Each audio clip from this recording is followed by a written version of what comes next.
Welcome back to Yoshi Entertainment, everybody. Once again, I usually try to stay away from these kind of topics because it brings out the crazy in people. But so much happened in this one interaction that I just could not pass up the chance to talk about some of this stuff.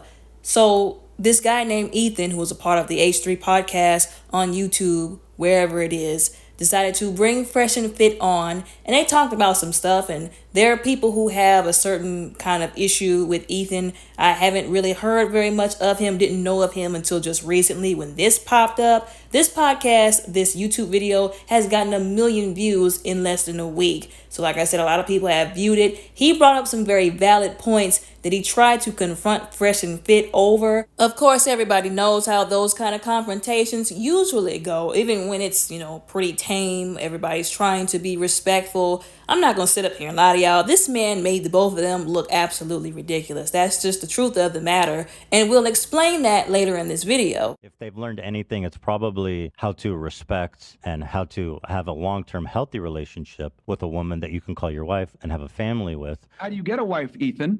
Because my thing is like you're like you're talking about the finish line. What about the race? Yeah. You understand? Like you have to get Are to a either of certain you married? point where you can even identify a female that's worthy of marriage, of having a family with, etc. And unfortunately, in today's day and age, it's not that simple anymore. We live in a very complex world where it's difficult to identify women that are marriage material. And most aren't. Simply, that's just what it is. You guys are.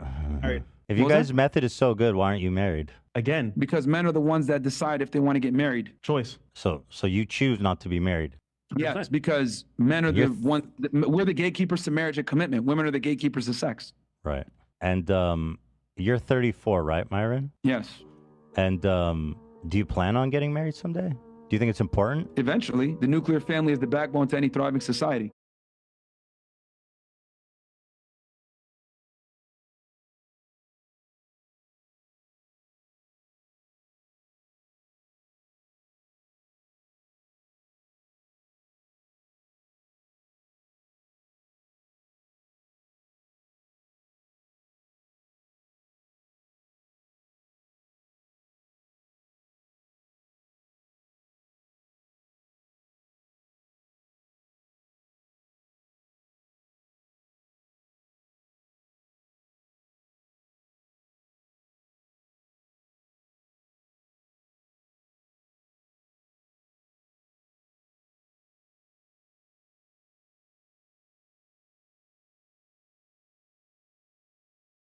Now, I muted the other half of the video because it had music in it, and we all know how YouTube is with music from outside videos. But the subtitles were there so you could still see what they were talking about. Now, the first thing that he mentioned in that particular clip was, okay, so after all this so-called advice you're giving to these people who are watching you, who are following your channels, I would certainly hope that they're all married and have successful relationships, love their spouses, the men that are following you love their wives, respect their wives. I would hope that. Of course, that was sarcasm in there because we all know what the actual truth is. But he said he's not married because he chose not to be married because he feels like he doesn't have the ability to find a woman that's worthy to be married. Now, that doesn't mean there aren't any. I've said this 1,000 times. Just because you decide to consume content where it's nothing but women doing crazy stuff does not mean there's nothing but women doing crazy stuff out there in the world. Once again, he confronted him about this. He said, now don't you go to the sugar daddy websites, etc. And he admitted that he did. And he said, okay, well, you keep complaining about there not being worthy enough women for you to marry, and that's why you've chosen to be single. But you are going to websites that are consistent of the same women who you claim that are not worthy, that are trashy, that are immoral, that men should stay away from. So essentially, it's the hypocrisy. You cannot be a man who's living a hedonistic lifestyle, as somebody you will see in these tweets have said, and then get mad when you feel like you can't find a woman who's not living a hedonistic lifestyle. You can't put yourself in questionable and immoral environments and then say all you women who are in the same environments you chose to be around the same people you chose to be around, all these women are all raggedy and they don't have morals. You literally chose this for yourself. Once Once again, this is where the not taking personal accountability for one's own choices and surrounding yourself with the same people, places, environments, and mentalities that you claim you hate so much, and then complaining about why you can't find the opposite even though you chose to do those things. You chose to surround yourself with those people. That's where we keep saying that this is coming into play. That's the real issue here. It's giving, they want to go out and be immoral, but want women to be moral. They want to go out and have body counts, but want women to not have body counts. They want women to be virgins, but they're not, nor will they ever going to want to be virgins. It's giving, they want to be modern, promiscuous men, but demand that the women around them and that they be involved in be traditional and not promiscuous. No, sir, no, ma'am. It doesn't work like that. Those traditional, not promiscuous women want traditional, not promiscuous men. This is also giving that Fresh and Fit only cares about what they want and what they can get from other people and not what other people want or what other people want from them. Also, once again, whenever he said that it's so hard for men to find women who are worthy, first of all, I think that's an insult to other men. Just because he has problems and he don't know what to do and is leading other people in his same ways, leading them, the blind leading the blind, if you will, doesn't mean that that's the story for all men. He needs to speak for himself because that is him and his story, which he chose to be his story. And also, again, I highly doubt that these two individuals would even want to be with a woman who they claim that they want so badly, who they claim they can't find.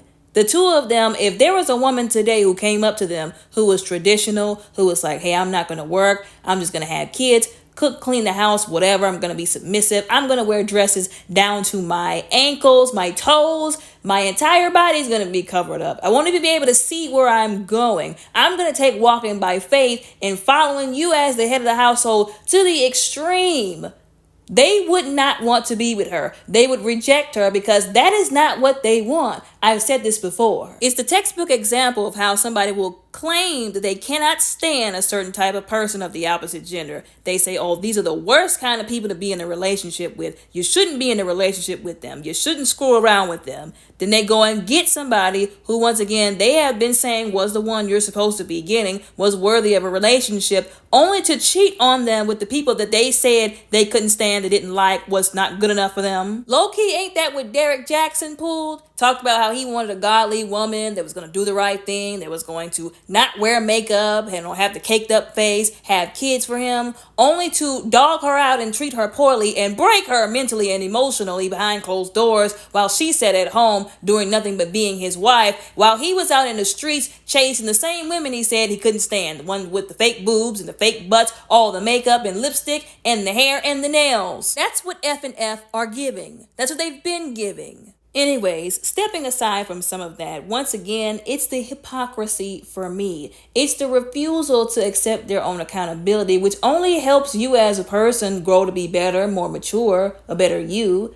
It's the just refusal to accept that they were morbidly wrong on some things. And I'm thinking in particular on another part of that interview where they confronted him. I'm not going to include it in here because it was a longer video, but they confronted him about the Charleston White situation when they invited him onto their channel. And if I'm not mistaken, I did make a video about this, talking about how this man set up on their channel and joked about running a train on a Caucasian woman. Now, he was like a teenager allegedly when this happens, but he still knew what he was doing was wrong. He chose to break the law. He heinously disrespected and hurt somebody.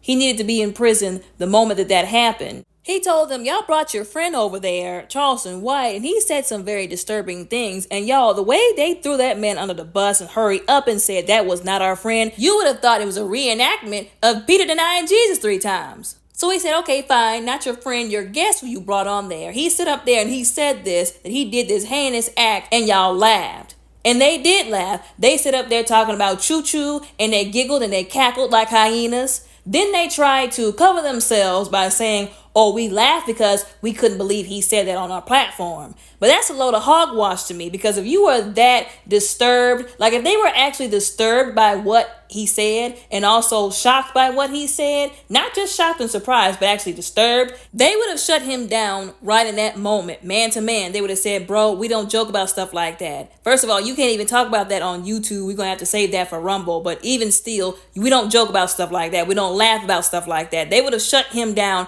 in that moment. And that would have been more meaningful and impactful had they did that. But they didn't. They laughed along with him and they allowed him to keep talking. That's why I said it's a load of hogwash, because if they really wanted him to not say that, and if they didn't really think it was funny or something to joke about, they would have shut him down in that moment. And the reason why he brought that up to begin with was because out of his own mouth, he said that he felt like people who assault women, men who assault women, should be unalived. He said, well, you're saying that, but then you set up and you laughed when he talked about how he ran a train on this woman and she did not consent. He said that because people are real quick to say, oh, these women, they get trains run on them all the time. He laughed about how she did not consent to that having happened to her. And they laughed about it. And he said, now you set up and you said this, and this man came to your platform and did the exact thing you said he should be put to death for, and you laughed about it. Then came the excuses. Once again, all of the excuses. Oh, he was telling his life story. You didn't watch the whole podcast. You took it out of context. There was nothing to take out of context in that entire conversation. There was nothing to take out of context. He said what he said. He meant it with his chest, and he thought it was a joke. They set up and talked about how he changed his life around. He was trying to do better. Nothing about him telling that story would have convinced me of that. Once again, the way he talked about it, he was reminiscing on the good old days. Nothing about how he described what he did to that woman with those other men told me that he was regretful, that he had remorse about what he did, that if he could go back, he would undo it or not do it at all, that he actually compensated this woman for hurting her. No. So like I said, all excuses. Then he kept reminding him, okay, so fine. Then if a guy assaults a man and then you claim that he turned his life around, then he's worthy of not being unalive. And they kept acting like they didn't know what he was talking about, why he kept coming back to that. Like they really have this thing where they like to play stupid, or maybe they actually are. I really don't know.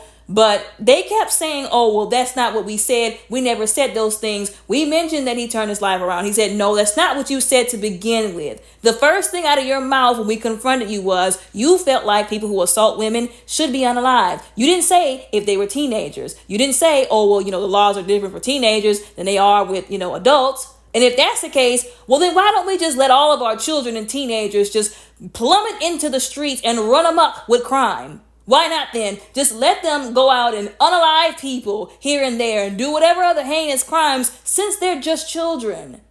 The way he was talking, you would think that the man was excused from what he did because he was a teenager. The point of it all is the lack of accountability, as I said before. Their inability to swallow their pride and admit they were wrong, admit that they misspoke, admit that they shouldn't have done that, admit that they shouldn't have said that. Their inability to just be like, hey, I was wrong about that. Let me rephrase that. It's their bad qualities. It's their lack of character, integrity, and dignity, and their lack of self-control and empathy is the reasons why they're in the positions that they're in. But then have the audacity to complain and talk about and drag everybody else. And they want to feel a certain kind of way because some of these people on these other podcasts and these YouTube channels don't treat them with respect and talk to them like they have a low level of intelligence. Anyways, y'all let me know what y'all think about all of this down in the comments below respectfully. Don't forget to like and subscribe. Y'all all have a very blessed, beautiful, and safe day.